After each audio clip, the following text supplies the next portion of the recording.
दोस्तों बड़ा मज़ा आता है जो सुबह सुबह बंदा थोड़ा जिहा तेज। अस्सलाम वालेकुम प्यारी यूट्यूब फैमिली, जैसा नहीं दुआवां ते मुफ्तां मैं थोड़ा अपना भाई इब्न हसन ते तुसीं वेख लो अपना YouTube channel Hasan village life.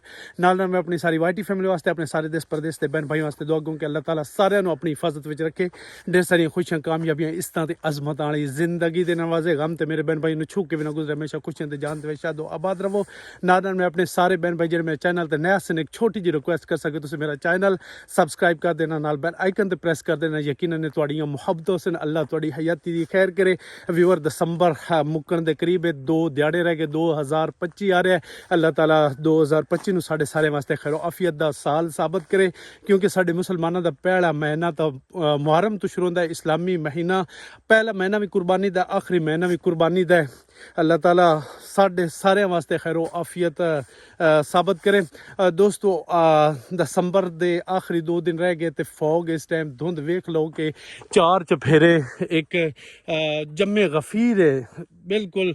आज तो बल्कि पहले दिन नस्बत अज थोड़ी है, लेकिन मुड़ भी वेख लो कि इन लोग जोड़े ने आपो अपने कामां नूं लगे हुए ने, क्योंकि वेखो साडे पिंडा थावां दी लाइफ का ये हिस्सा है कि सुबह सवेरे लोग उठते हैं, अपने माल मवेशियों वास्ते चारे की कटाई, अपना गंदम की बिजाई लोगों की पानी की, क्योंकि अजकल सोलर तो नहीं चल रहे, क्योंकि दूसरा बिजली ट्यूबवैल चलाने पै खलोते लोगों को, जिसकी वजह तो सर्दी एक किसान जो कितनी मेहनत करता। अल्लाह ताला मेरे देश के किसानों वास्ते खैर आफियत साबित करे, अल्लाह ताला सारे दा हामी नासर होवे।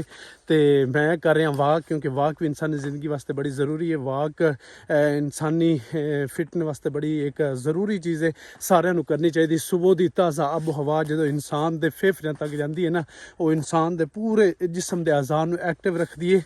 तो माशाअल्लाह सुबह सुबह बड़ा प्यारा एक मंजर जो वेखण नूं मिल रहा है। जिस तरह मैं आखना कि सानू इन्हां दिनां दे विच तां कोई मरी या उन्हां इलाकिਆਂ नूं याद करन दी ज़रूरत ही नहीं पौंदी, बिल्कुल हर तरफ वेख लो कि फॉग दा राज है। दोस्तों बड़ा मज़ा आता है जो सुबह सुबह बंदा थोड़ा जिहा तेज़ दौड़ता है ना, पूरा जिसम हरकत करता है। सर्दी तो बिल्कुल ख़त्म हो जाती है, उस टाइम ना जिसम जो गर्म होना शुरू हो जाता है। तो इस टाइम बड़ा एक मज़ा आ रहा है, क्योंकि साढ़े पिंड दी कच्चियां सड़कों के उत्ते सुबह की वाक, ताज़ा आबो हवा, नाल सरसब्ज़ खेत, ते नाल मुड़ दोस्तों क्या कमाल का मंजर है कि जो सरसों के फुल खूबसूरत तुहानूं वेखण नूं मिल जावन। दोस्तों कितना खूबसूरत समा, माशाअल्लाह माशाअल्लाह है। सरसों दे फसल है माशाअल्लाह, फुल्लां नाल भरी खड़ोती है, एक खूबसूरत मंजर पेश कर रही है। साडी पिंडां दी जिंदगी दे खूबसूरत व्यू जेह्ड़े मैं तुहाडे नाल शेयर कर रहा। एवें नहीं असीं आखदे कि पिंडां दी जिंदगी बड़ी पुरसकून होंदी है, हकीकत पुरसकून, क्योंकि शहरां दी जिंदगी नालों ना साडे पिंडां दी जिंदगी बड़ी अच्छी गुजरदी है। क्योंकि शहरां दी आबो हवा जिहड़ी है वो अबर आलूद होंदी है, ते पिंडां दी आबो हवा ताज़ा आबो हवा पुरसकून। माशाअल्लाह तुम अपने रब की कौन कौन सी नेमतों को झुठलाओगे। बेशक अल्लाह रब्बुल इज़्ज़त दी अता कीतियां गईयां नेमतां ने, ते जिंदा सानू शुक्र गुजार बन के रहना चाहिए।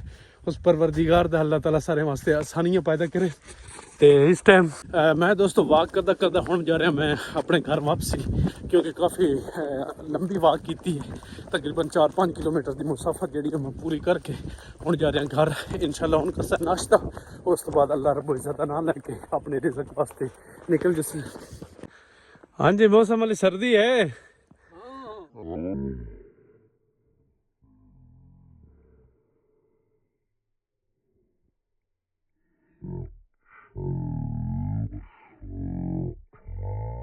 इस एयरप्लेन की तैयारी हो रही है, ये साढ़े पिंड वालियां दी एयरप्लेन है। इनू तैयार करके ते माल मवेशियों वास्ते चारा लवन वास्ते जा रहा है। आ मैं चारा लवन वास्ते जा रहा। कित्थों लाया बनाई? पक्की नाल। केड़ी पक्की नाल? अच्छा खोतियां रेहड़ियां दे लाइसेंस वाले वंदे ने रोडां शोडां ते थोड़े ध्यान नाल। हां कल वंदे ने शेर जगदे दा पियांदा कि मैनू उत्थे लाइसेंस वाले रोक लिया, तू भी बच जावीं। है जनाब रेडी कर रहे ने एयरप्लेन, विलेज एयरप्लेन। फौजी कभी तू भी एयरप्लेन चलाना है? कभी ये तू भी एयरप्लेन चलाना है? हाँ चलाना है कि नहीं? गाइस इहदी लत्त टुटी, एक्सीडेंट होया, सो अल्लाह ताला इन्हू सेहत कामला ता करे। हुण माशाअल्लाह इन्हां दी सेहत काफ़ी बहाल है ना। तकरीबन कितने महीने तुसी रेस्ट कीता है? ये माह रमजान तीसरे रोजे टूटी है। अच्छा तो कितने महीने रेस्ट कीता है? देख ला पर कितने महीने 3-4 महीने रेस्ट तुसी कीता है? 5-6 महीने हो 5-6 महीने रेस्ट कीता है। हाँ। अच्छा अच्छा 5-6 महीने व्यूअर्स इस कीता है रेस्ट।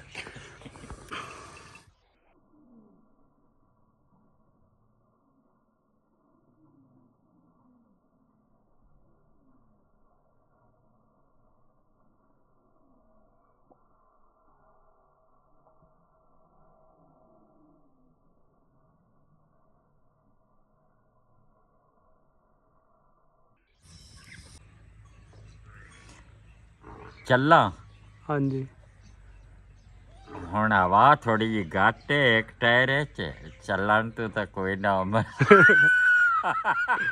चल सुनाओ फौजी साहब सुनाओ, सुबह का टाइम है।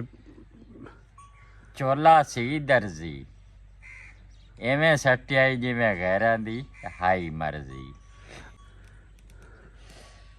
चल तू राड़ दे ठीक है जो कुछ यार सुना फौजी, व्यूवर्स मेरे ताकि सुन सकन। चल बस ठीक चल यार सुना। ठीक ठीक नहीं सुना यार, सुना यार। ठीक ठीक व्यूवर सुनांदा नहीं पे, मैं तो बड़ा इसरार करदा पे कि सुना। इस एक जुमला बोलिया बड़ा जबरदस्त बोलिया सु। चल सुना। बस ठीक है जो कुछ भी हो गया ठीक हो गया। आ मैं एयरप्लेन तैयार है।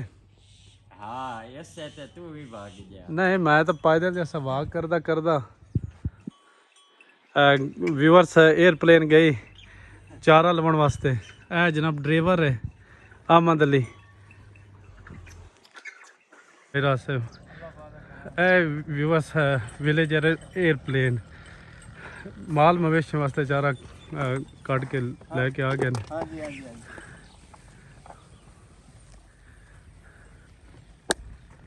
अरस की हाल ने? ठीक है बस मेरे पिंड दा प्राइमरी स्कूल जिथे यकीनन असी एक जिंदगी दा खूबसूरत हिस्सा गुजरा। बचपन 5 जमातां असी इत्थों ही पास कीतियां।